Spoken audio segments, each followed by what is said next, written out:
উজ্জ্বল মুহূর্তগুলো আমার জীবন থেকে হারিয়ে গেছে। আর শুধু বেঁচে আছি আমি শুধুমাত্র প্রতিশোধের নেশায়।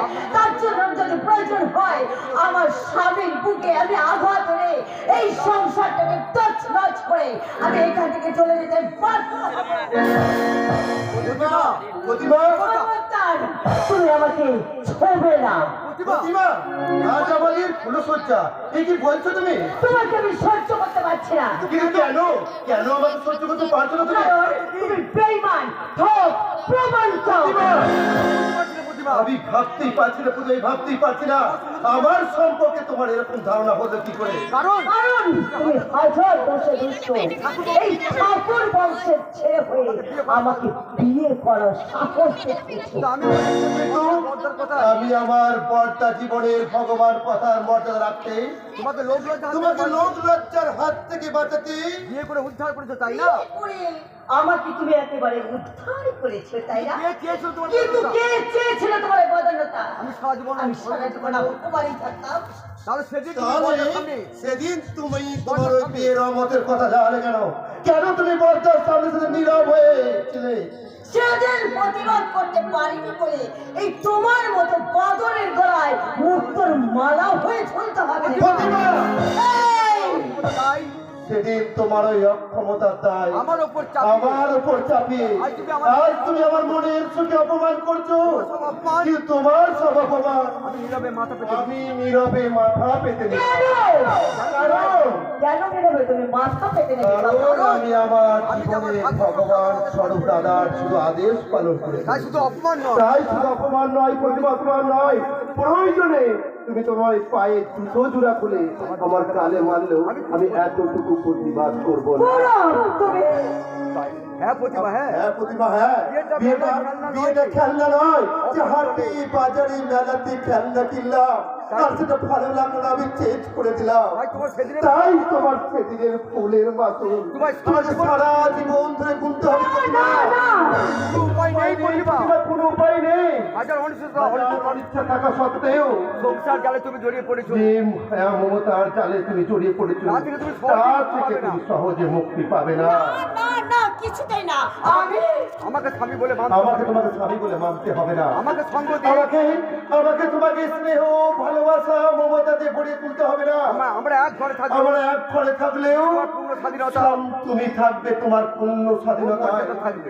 শুধু তোমার কাছে আমার ছোড়া করে একটা কথা অনুরোধ। না অনুরোধ আমি রাখতে পারবো না। তোমাকে হবে এই চার দেওয়ালের বাইরে তোমাকে গড়ে তুলতে হবে এক নকল স্বামী স্ত্রীর সম্পর্ক, যা দেখে আমার জননী আর আমার ভগবান স্বরূপ দাদাও যেন বুঝতে না পারে। তোমার আমার প্রকৃত সম্পর্ক কি? যে তোমার আমার সঙ্গে প্রকৃত সম্পর্কটাই বাকি। তার মানে তুমি আমাকে বলতে চাইছো একই সংসারে থেকে আমাকে অভিনেত্রী সাজতে হবে, তাই না? জীবনের প্রয়োজনে অনেক জিনিস সাজতে হয় প্রতিমা। তাহলে আমিও কি ভেবেছিলাম যে আমার মা পরটাকে আমাকে মিথ্যা কথা বলতে হবে? সেটা তোমার ব্যাপার। এই শোনো, সেটা তোমার ব্যাপার, আমার নয়। সেটা আমার জানার কোনো প্রয়োজন নেই। আর তাছাড়া তুমি তো বুদ্ধিহীন দাদা ভক্ত নপুংসক, তাই না? আমি ঈশ্বরের কাছে জোড়া ধরে যুগ ধরে কামনা করি আমি যেন যুগ ধরে ঠিক এমনই ভাবে নপুংস হয়ে জন্মগ্রহণ করতে পারি।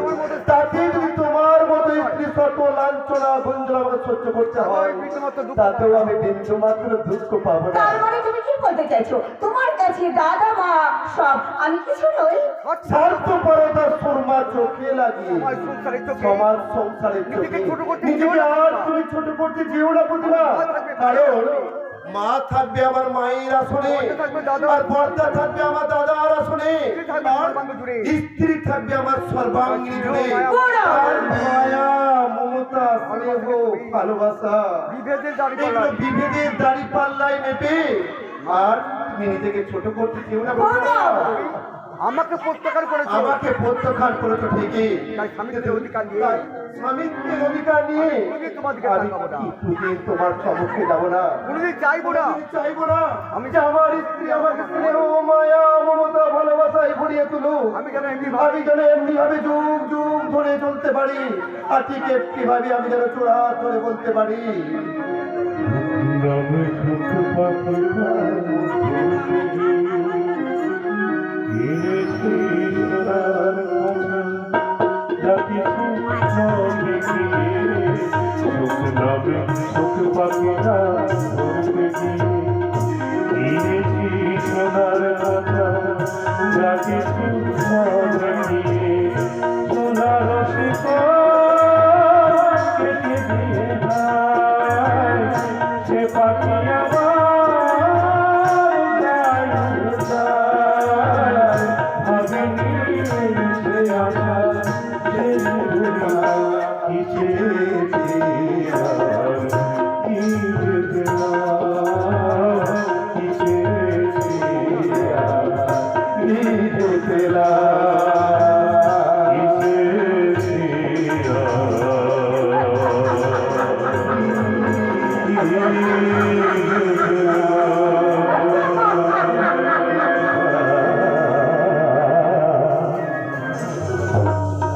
জবাব আমি দেবো যে এই ব্যাগের জবাব আমি দেবো যে গাঙ্গুলি শিকার আমি তপেন্দু গাঙ্গুলি আমি শিকার নই আমি শিকারি আমি শিকার করবো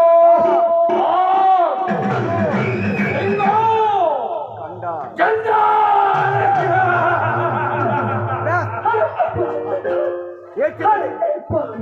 এরপর যদি যদি তুমি কিছু বলো তাহলে পাগল বলে আমি পাগলা করতে তোমাকে ভর্তি করে দেবে। তোমার প্রেমে আমি তো পাগলই ডার্লিং তোমার প্রেমে আমি তো পাগলই জানি তোমার ওই মিষ্টি কথায় আমার পেট ভরে তোমার যাবে। মিষ্টি কথায় আমার কিন্তু পেট ভরে যাবে। বেশ, বলো কি চাও তুমি? বলো কি চাও আমি চাই সারা জীবন এমনি করে তোমাকে কাছে পেতে। তাই তো আছি ডার্লিং তাই তো আছি জানি সব কাজ ভুলে তোমার হাত ধরে তোমার চিন্তায় সারা জীবন আমি মগ্ন হয়ে থাকবো। তাই তাই তো আমিও তোমাকে কাছে পেয়ে আমি তোমাকে বলবো চিরদিনে তুমি যে আমার যুগে যুগে আমি তোমার আমি আছি সেই তোমার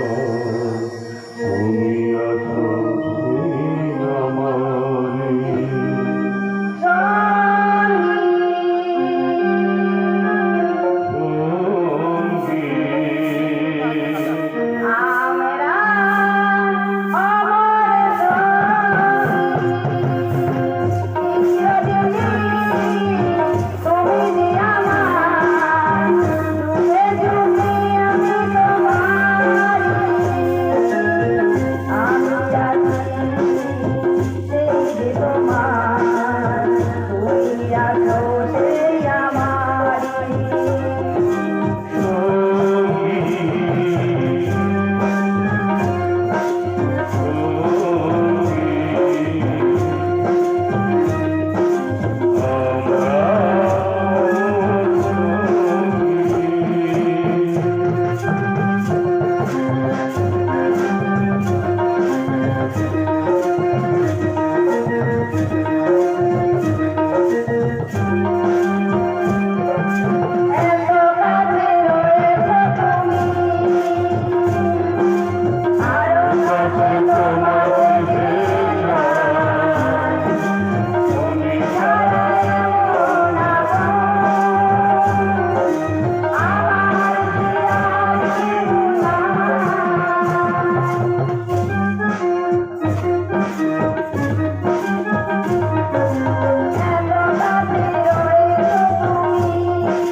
একা একা থাকতে পারি